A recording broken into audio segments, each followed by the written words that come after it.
समझो।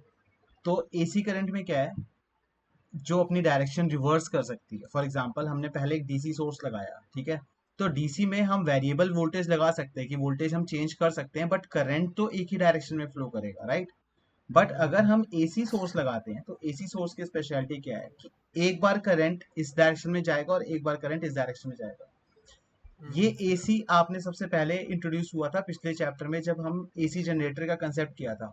Induce EMF की value निकाली थी, जिसका फॉर्मूला आया था N B A omega sine omega T, right. Hmm. ये जो इसमें हमने एक बार बोली थी ई मैक्स, जिसको अब हम एक नया नाम दे रहे हैं ई नॉट, जिसको आप पीक वोल्टेज भी बोल सकते हो। तो पीक वोल्टेज वो होगी मैक्सिमम वैल्यू जब साइन ओमेगा टी की वैल्यू इक्वल टू 1 हो जाए, राइट। यानी कि omega into T will be something, omega into two एक ऐसा एंगल होगा जो 90 ही बनेगा और साइन ओमेगा टी की वैल्यू 1 हो जाएगी। तो मैक्सिमम वैल्यू एसी जनरेटर के केस में आ गई एन बी ए ओमेगा। ये तो सिंपल है। बट ऐसा हो कब रहा है, सिर्फ एक पर्टिकुलर वैल्यू पे। तो बाकी टाइम पे वैल्यू क्या है, ई की। बाकी टाइम पे ई की वैल्यू साइन के कर्व के हिसाब से साइनोसॉइडली चेंज कर रही है। तो वोल्टेज का ग्राफ आपको कुछ ऐसे दिखेगा, ठीक है। यहाँ पे ई नॉट और यहाँ पे भी ई नॉट, लेकिन ऑपोजिट डायरेक्शन से, तो इसलिए इसको माइनस ई नॉट बोल दिया। And this can now be represented in this format that E is equal to E naught sine omega t. तो ये जो हमने इक्वेशन बनाई है ऑल्टरनेटिंग वोल्टेज की, इसका बेस पिछले चैप्टर में रेडी हुआ था, अंडरस्टूड। इस N A B A omega को, एन बी ए ओमेगा को हमने ई नॉट बोला हुआ ठीक है। है। अब ये जो हमने नेगेटिव कर्व दिखाया कि भाई अगर ऑल्टरनेटिंग करंट, ये इसका सिंबल है ऑल्टरनेटिंग करंट का, किसी रजिस्टर के अक्रॉस लगाते तो हमें ये बात समझ में आ गई कि करंट की डायरेक्शन चेंज होती है। तो करंट की डायरेक्शन चेंज होती है, okay.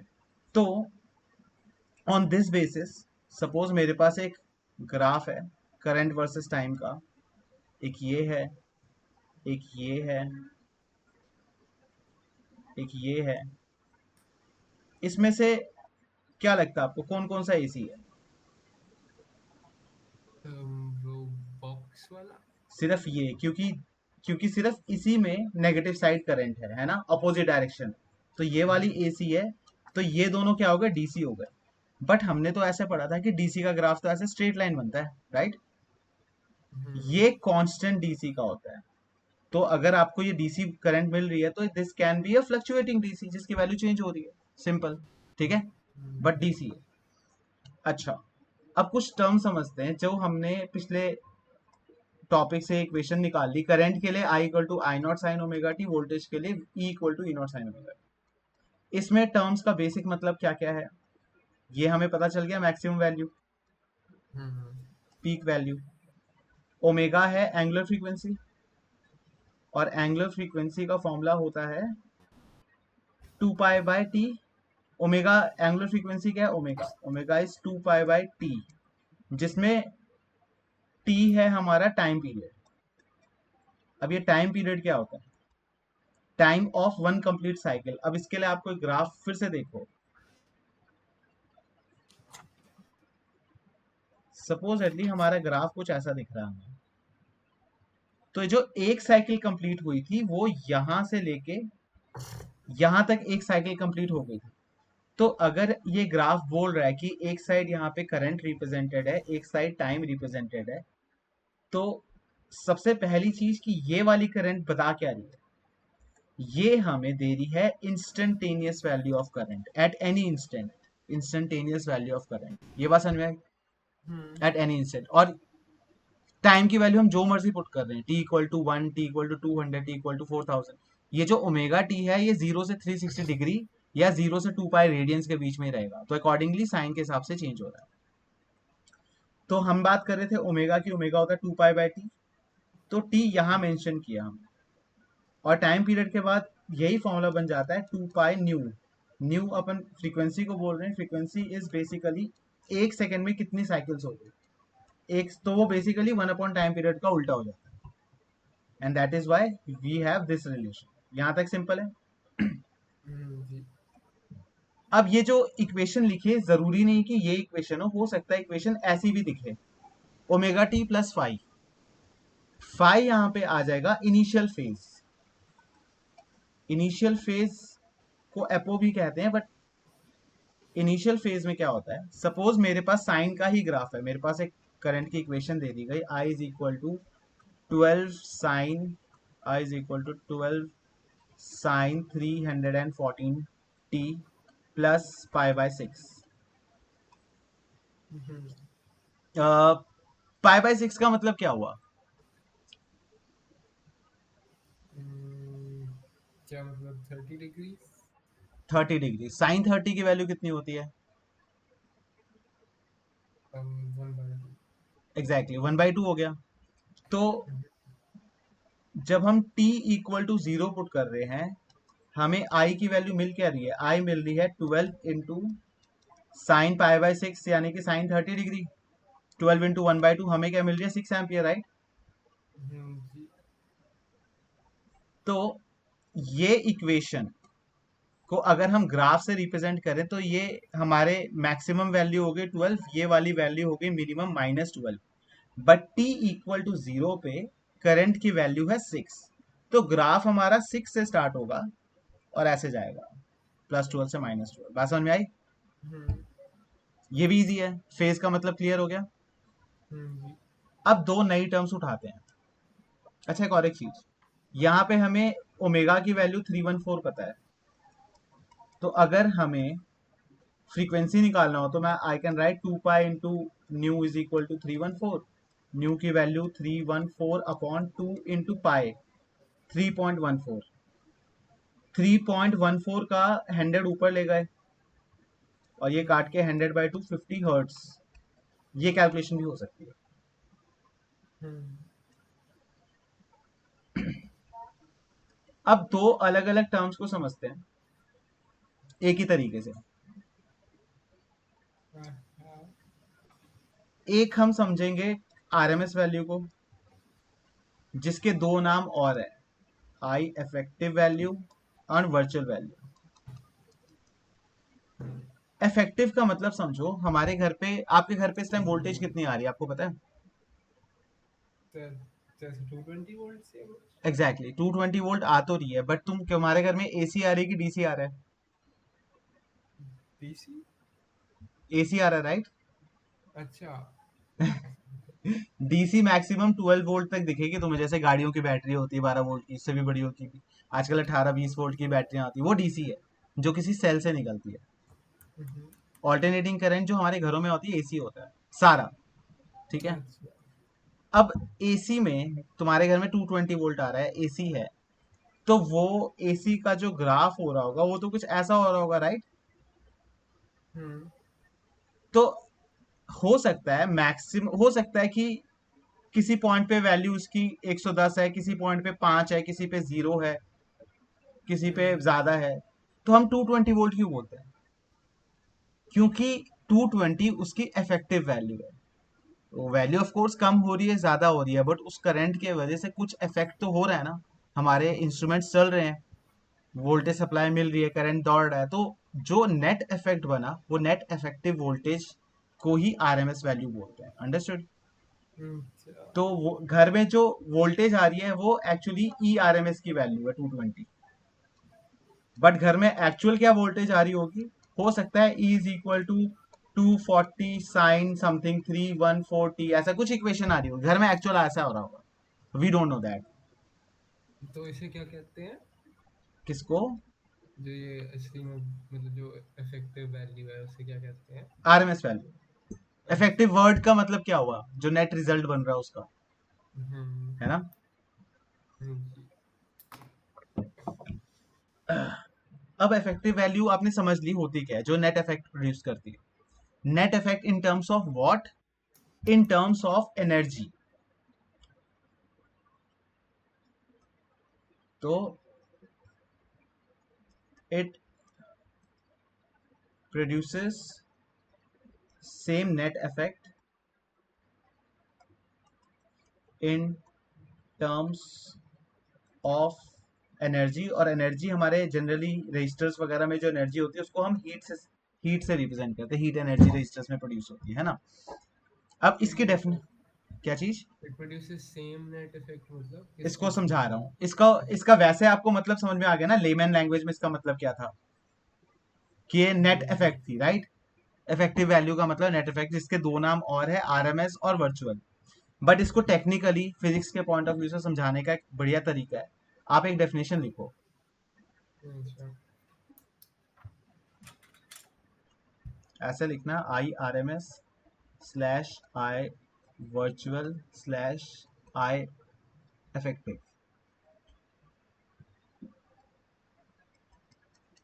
It is that constant value of alternating current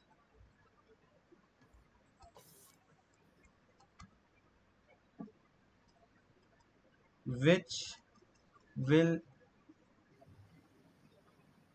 generate same amount of heat in a circuit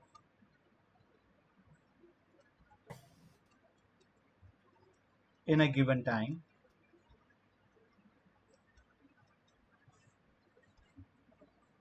as it is generated by a normal AC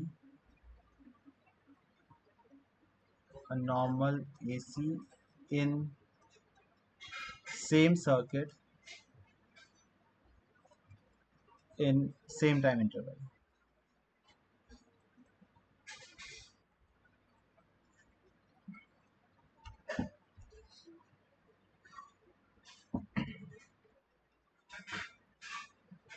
normal AC मतलब। बता रहा हूँ, अब इसको एक्सप्लेन करता हूँ।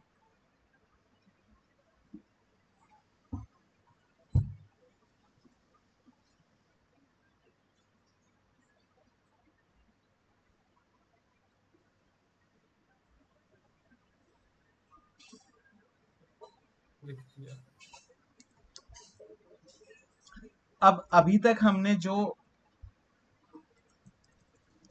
आरएमएस वैल्यू के बारे में समझा, वो यही बात समझी ना हमने, कि ये बेसिकली एक ऐसी वैल्यू है जो ओवरऑल कितनी है। जैसे कि हमने 220 वोल्ट घर में, 220 वोल्ट बताई कि 220 वोल्ट घर में आ रही है, that 220 volt is effective value of what ever AC we are actually getting, right. जी। तो हमने इसको ऐसे समझाया, ये बात तो इस पूरी कहानी में एक छोटी सी बात छिपी हुई है, वो ये है कि जो 220 थी, ये एक कांस्टेंट वैल्यू है, एक फिक्स वैल्यू रखी हुई है हमने, जो इसका नेट रिजल्ट सेम प्रोड्यूस कर रही है। तो इसको आप डिटेल में समझो, बहुत इजी चीज है। एक रजिस्टर लिया, इसके अक्रॉस हमने ये एसी सोर्स लगा दिया, एसी सोर्स में करंट कौन सी फ्लो कर रही है, ये पूरी फ्लो कर रही है, I naught sine omega T वाली, यानी कि वो करंट का ग्राफ ऐसे दिखेगा, वो बार इधर एक बार इधर जा रही जी। है। इस रजिस्टर के अक्रॉस हमने लेट से ये करंट 3 मिनट तक फ्लो होने दी, जिसके वजह से इस रेजिस्टेंस के अंदर कुछ हीट जनरेट हुई। हम ये भी मान लेते हैं कि वो हीट की वैल्यू है 4 जूल्स, लेट से, एक बहुत वेग एग्जांपल है। हम्म। अब हमने क्या किया, अब हमने इस एसी सोर्स को हटा दिया, क्योंकि वी वांट टू फ्लो एक selected fixed value of current, that means हमें कोई डीसी सोर्स लगाना पड़ेगा, राइट। एक DC source he constant value of current भेज सकता है। तो इससे हमने भेजी आरएमएस करंट, जिसको हम इफेक्टिव कह रहे हैं। तो अच्छा। अब की बार हमने आईआरएमएस की वैल्यू भेजी इस रजिस्टर के अक्रॉस, तो इस बार भी 3 मिनट के अंदर 4 जूल की हीट ही प्रोड्यूस हुई। मतलब इसने इफेक्टिवली उतना ही काम किया जितना एक पूरी एसी करंट ने किया। फर्क क्या है, वो पूरी एसी है, ऊपर नीचे ये एक कांस्टेंट वैल्यू है। ओके, हम्म। अब इस चीज समझ को गया। रिलेट कर लो। सबसे पहली चीज, इट इज दैट, मैंने यहाँ पे बहुत इंपॉर्टेंट टर्म ने लिखी, it is that constant value. तो सबसे पहली चीज तो this is a constant value of AC, क्या करेगी, generate same amount of heat किसी सर्किट में एक पर्टिकुलर टाइम में, कितना, जितना कि एक नॉर्मल एसी उसी सर्किट में उतनी देर में करेगी। ठीक है। अच्छा ठीक है। अब इसको निकालने का तरीका, इसके नीचे लिखो, डेफिनेशन के नीचे, hmm. Consider a circuit having resistor R connected by AC source as shown. Consider a circuit having resistor R connected by an AC source as shown. और उसके साथ ये डायग्राम बना के यहाँ पे जो आपने करंट फ्लो कराई है, करंट की पूरी इक्वेशन डाल दो।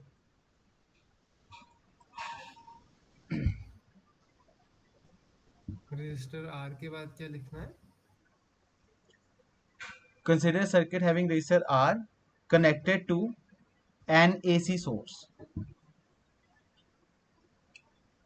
as shown.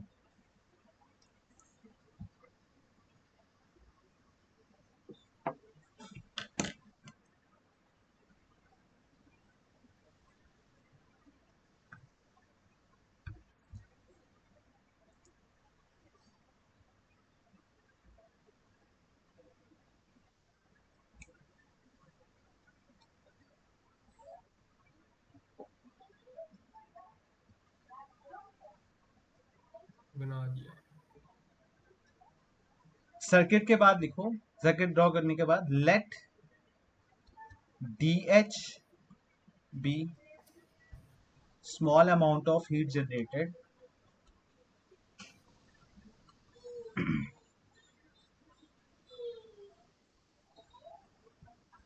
in small time dt।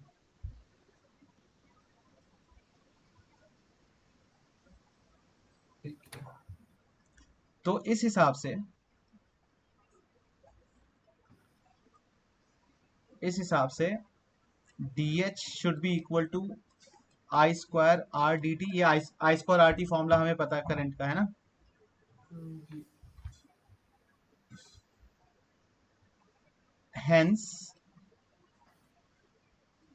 Total heat generated in time t equal to 0 to t equal time equal to t, time period तक, कैपिटल टी तक हम हीट निकाल रहे हैं। हम ये अजीब सा टाइम इंटरवल क्यों ले रहे हैं, 0 से t? हम क्यों ना 0 से 10 सेकेंड्स ले लें, इजी। या हम 0 से 100 सेकेंड ले लें, या दूसरा स्टूडेंट बोले नहीं नहीं 0 से 500 लो। तो ये एक बात तो क्लियर है कि सभी स्टूडेंट्स को किसी एक वैल्यू पे तो टिकना पड़ेगा ताकि सभी लोग मिलकर आंसर निकाल पाए। जी। अब वो एक वैल्यू एक ऐसी होनी चाहिए जो करंट के लिए फिक्स है। तो करंट का जो हम्म। हमारा ग्राफ जो करंट के लिए फिक्स है, जैसे कि जो करंट का ग्राफ था, करंट तो इन्फानाइट लूप्स में ऐसे साइनसॉइडली जा ही रही है, राइट। हम्म। लेकिन करंट का ये वाला टाइम फिक्स है, एक साइकिल को कंप्लीट करने वाला जो टाइम लगता है जिसे हम टाइम पीरियड कहते हैं, राइट। हम्म। अगली साइकिल कंप्लीट करने में भी एक ही टाइम पीरियड लगेगा, इसके बाद वाली साइकिल में भी। तो ये एक टाइम फिक्स है, इसीलिए हम 0 से t तक करते हैं, फुल साइकिल। अच्छा ठीक है।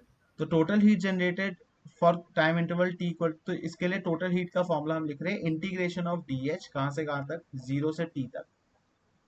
तो 0 से t तक डी एच की जगह डाल दो आई स्क्वायर आर डी टी, और आई की जगह वो वैल्यू डाल दो जो उसकी एक्चुअल है। आई के जगह डाल दिया I naught sine omega T square as it is R D T.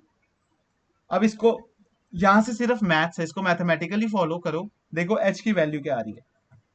अच्छा।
यहां तक पहुंच गए?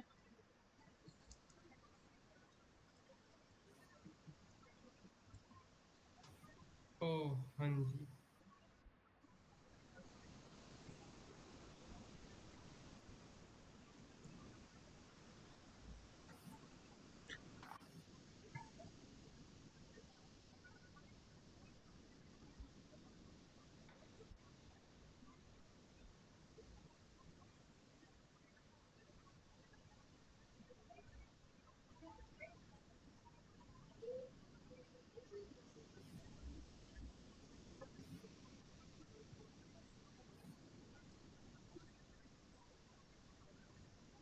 जी यहाँ तक तो पहुंच गया। अब देखो साइन ओमेगा टी अगर होता, साइन का इंटीग्रेशन होता है माइनस कॉस, तो अगर साइन एक्स होता तो माइनस कॉस एक्स होता। साइन 2x होता तो इंटीग्रेशन हो जाती माइनस कॉस 2x अपॉन 2। लेकिन साइन स्क्वायर के इंटीग्रेशन का कोई फॉर्मूला नहीं है, तो यहां हम्म। पे चेंज कर देते हैं। 1 minus cos 2 theta is equal to 2 cos theta. ये एक आइडेंटिटी है जो हम यहाँ पे यूज कर सकते हैं, अच्छा। जो थोड़ी सी गलत लिखी है। 1 minus cos 2 theta is equal to 2 sine square theta.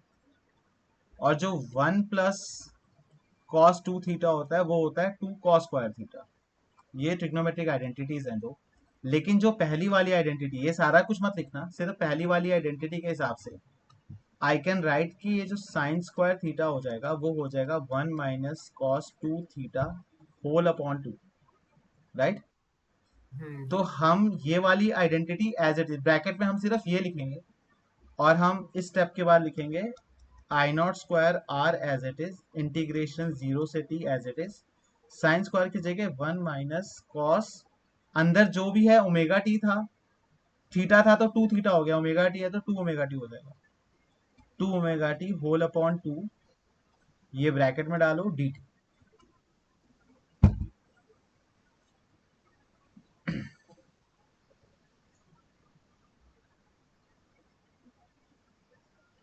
ठीक है। यहां से 2 भी बाहर ले जाओ। हम्म। आई नॉट स्क्वायर आर अपॉन 2। अब एक बड़ा ब्रैकेट स्टार्ट कर रहा हूं क्योंकि मैं अंदर वाला ब्रैकेट भी खोल रहा हूं, यानी कि डी टी से दोनों टर्म मल्टीप्लाई होंगी तो इंटीग्रेशन भी दो जगह हो जाएगी। पहली हो गई 0 से टी तक डी टी की, माइनस 0 से टी तक cos 2 omega T D T.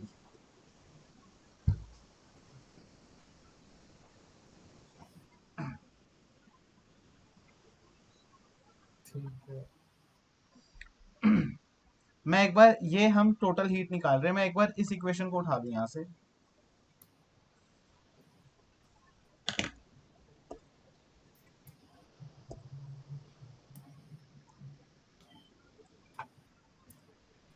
अब एक बात समझो, जो पहली इंटीग्रेशन है हमारी, इंटीग्रेशन 0 से टी dt वाली, इसका आंसर हमें पता है क्या हो जाएगा। dt का इंटीग्रेशन होता है स्मॉल टी, लिमिट डालेगा तो एक बार अपर लिमिट एक बार लोअर लिमिट, है ना। स्मॉल टी की जगह अपर लिमिट, टी की जगह लोअर लिमिट, तो फाइनल आंसर हमारा बना इसमें टी। पहले पार्ट का इंटीग्रेशन ये आएगा। दूसरे पार्ट का इंटीग्रेशन 0 से टी तक cos 2 omega T D T को दो तरीके से समझ लो। एक तरीका है मैथमेटिकल, जो हम पूरा नहीं बताऊंगा। हम्म। cos का इंटीग्रेशन होता है साइन, तो ये हो जाएगा sine 2 omega t whole upon 2 omega 0 से टी तक। तो ओमेगा की जगह 2 पाई बाई टी पुट हो जाएगा, और स्मॉल टी की जगह एक बार कैपिटल टी एक बार जीरो, ये पुट होगा। तो upper limit minus lower limit के हिसाब से जो भी आंसर बचेगा वो नेट आंसर जीरो ही आएगा। ये था मैथमेटिकल वे, इसको करके खुद देखना। अब सुनो एक्चुअल वे जो सबसे इजी है। आपको बहुत पहले एक बार मैंने बताया था कि कैलकुलस हमारे सिलेबस में कर क्या रहा है। कैलकुलस डिफरेंशिएशन और इंटीग्रेशन। डिफरेंशिएशन किसी भी ग्राफ के किसी पर्टिकुलर पॉइंट पे स्लोप बताती है, हम्म। इंटीग्रेशन किसी ग्राफ का एरिया अंडर द कर्व बताता है, राइट। हम्म। तो एक ग्राफ इमेजिन करो, साइन का, ये एक साइन का ग्राफ ले लिया, और एक ग्राफ जी। हमने कॉस का ले लिया। कॉस वाला, cos 0 1 होता है, ये ग्राफ ऐसे स्टार्ट होता है, राइट। हम्म। 0 से t मतलब जब एक साइकिल कंप्लीट होती है, 0 से t तक, तो यहाँ पे भी 0 से एक साइकिल t पे कंप्लीट हो रही है। तो इंटीग्रेट करें अगर हम 0 से t तक साइन को, तो ये वाला एरिया प्लस ये वाला एरिया टोटल 0 हो जाएगा, नेगेटिव साइड है वो। हम्म। सिमिलरली कॉस में भी ये एरिया और ये एरिया पॉजिटिव है, और नीचे वाला एरिया पूरा नेगेटिव है, तो इसमें भी 0 हो जाएगा। तो 0 से t यानी कि कंप्लीट लिमिट्स में साइन का इंटीग्रेशन हो या कॉस का इंटीग्रेशन हो, 0 ही होता है। और ये चीज मैथमेटिकली भी इजीली बताई जा सकती है। तो सेकंड वाली जो इंटीग्रेशन आई उसकी वैल्यू हो गई 0। दैट मीन्स इस पूरे टर्म में क्या बचा, सिर्फ t। हम्म। तो तो ये फाइन लिखना कैसे है? ऐसे मतलब। कि इंटीग्रेशन एक ही लाइन में कर देना कि integration of dt equal to, ये करके दिखा देना, ये वाला स्टेप करके दिखा देना, हम्म। और ये स्टेप एक साइड करके देखना, दूसरी साइड इक्वल टू 0 बोल देना। उसके कोई लॉजिक देने की भी जरूरत नहीं है। ठीक है। ठीक है। लॉजिक हम्म। की जगह एक लाइन लिख देना कि integration of cos function with in complete limit is 0। ठीक है। तो हमारे पास यहां से बच रहा है I naught square R into capital T upon 2। ठीक है। सर एक चीज पूछनी थी। एक मिनट। अच्छा नहीं, कुछ नहीं, कुछ नहीं।